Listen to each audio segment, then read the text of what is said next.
Hey there everyone, Mary Pittman here from Fitness Alliance International. Welcome back to Gimme 10, where we help you transform your life 10 at a time.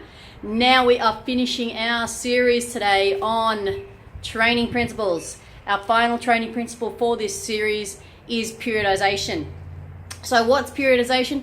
Basically, it's a way to chunk down our athletic or workout goals, training goals, so we can achieve and celebrate small achievements as we go along. So that's put very simply. It's a plan for achievement. So basically, periodization is can be broken down into three basic cycles. So you got your microcycle, your mesocycle, which was named after me, and your macrocycle. So the microcycle can be as short as a couple of days, usually about a week. What do you want to do in the next week? So that's your microcycle. I want to go to the gym 3 times this week. Cool.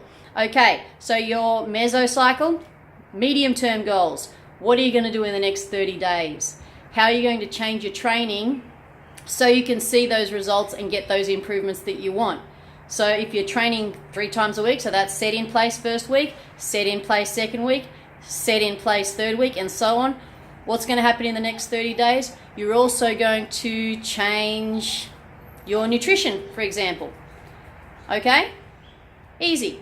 And in your macro cycle. So a macro cycle could, depending on what you're doing, in the gym could be like 6 months, could be 12 months.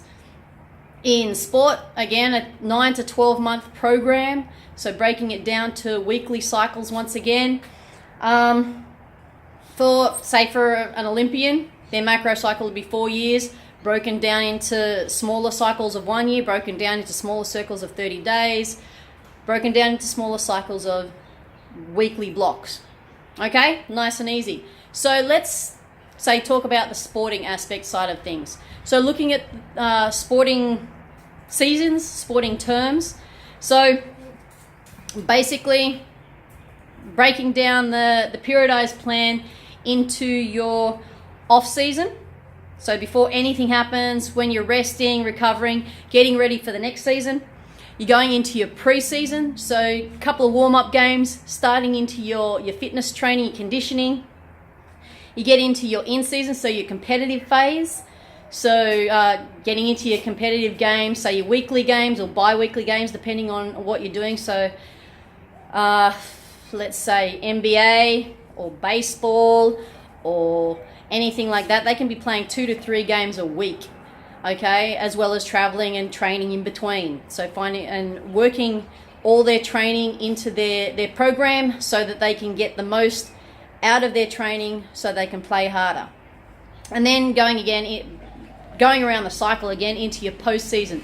So some people say that's when the season ends, it's done. Some people say the postseason is where you want to peak because that's where the finals are. And some people build that postseason back into their off-season. So basically it cycles around, and that's their recovery phase, and where they're basically fully recovering for the next preparing to get into the next preparatory phase or the next season. Okay, so just to rehash, you've got your 3 cycles, your microcycle, roughly 7 days, your mesocycle, anywhere between 2 weeks and sometimes 30 days, and then into your macro cycle could be 12 months and up to say your 4 years for your world championships, your Olympics and that sort of thing. So what do you want to achieve in the long term? Bring it back, scale it down, and wind it into 7 days. What are you going to do now to get the goal then? Okay. And look at the season. So during your in-season, you don't want to be getting too strong and changing your technique up too much. You don't want to be, you might want to improve, say, your speed and your power, but you don't want to play with your strength too much because it can impact other things. If you're, say, in boxing or one of those weight class activities, you don't want to put on too much weight, so you don't want to do that sort of training where you would gain weight and change weight classes during a season, for example. Don't know much about boxing, but I think that's the way it works. Rowing and that sort of thing as well has weight classes. So that's periodization for the simple mind, because it comes from mind. That's Gimme 10. I'm Mary Pittman from Fitness Alliance International, and I'll see you next time.